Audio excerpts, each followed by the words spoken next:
Since the launch of Prime Video's adaptation of Jack Ryan, the streaming platform has steadily carved out a reputation for delivering gritty, militaristic action dramas, particularly those adapted from book series. This track record made the debut of The Terminal List in 2022, starring Chris Pratt, a surprising misstep. Despite being based on Jack Carr's successful first novel, the show failed to resonate as strongly as expected, breaking what had been a consistent streak of well-received action thrillers for Prime Video. Nonetheless, the series was greenlit for a second season, and even more unexpectedly, it spawned a prequel spin-off titled The Terminal List: Dark Wolf. Rather than following Carr's books directly, Dark Wolf serves as an origin story for Taylor Kitsch's character Ben Edwards. Set years before the events of the main series, the show opens with Ben facing a dishonorable discharge from the Navy SEALs. Just as he's preparing to return to civilian life, he and fellow SEAL Rafe Hastings are approached by CIA operative Jed Haverforth. Haverforth recruits them for a covert mission in Europe aimed at preventing Iran from acquiring a nuclear-enabling device. As Ben is pulled deeper into the world of Black Ops missions, he begins to confront the murky morality of the job and grows increasingly unsure of whom he can truly trust. Alongside Kitsch, the series stars Tom Hopper of The Umbrella Academy, Dar, Salem the Covenant, and even features Chris Pratt reprising his role. While Dark Wolf does inherit some of the same narrative shortcomings as its predecessor, such as an overly grim tone and convoluted conspiracies, it manages to correct course in other areas.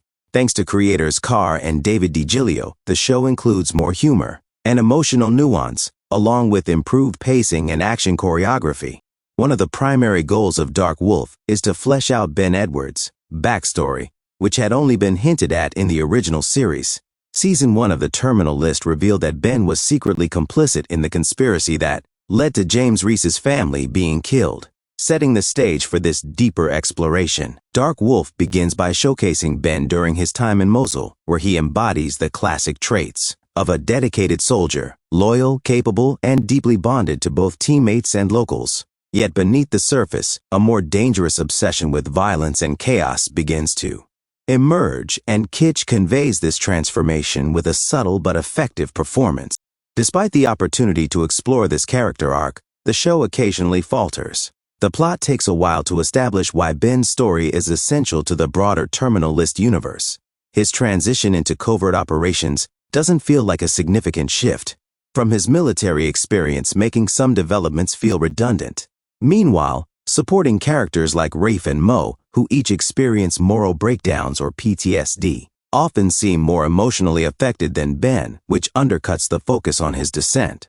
The action in Dark Wolf is intense and often visually impressive, featuring standout sequences, like a tense one-shot style heist in a highway tunnel and explosive solo battles.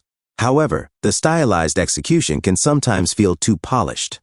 The use of suppressors in nearly every scene, a lack of lasting injuries, and unrealistically smooth choreography reduce the sense of danger.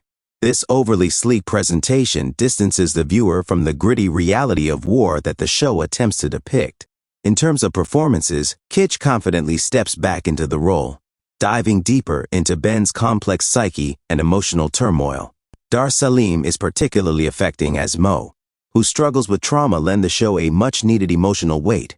Rona Lee Shimon and Robert Wisdom also deliver strong performances, adding intrigue and intensity. However, the characters themselves are often difficult to root for. Rafe swings wildly between moral outrage and brutal violence, while Landry's reprehensible behavior makes him hard to watch. This lack of redeemable qualities in major characters presents a challenge to audience engagement.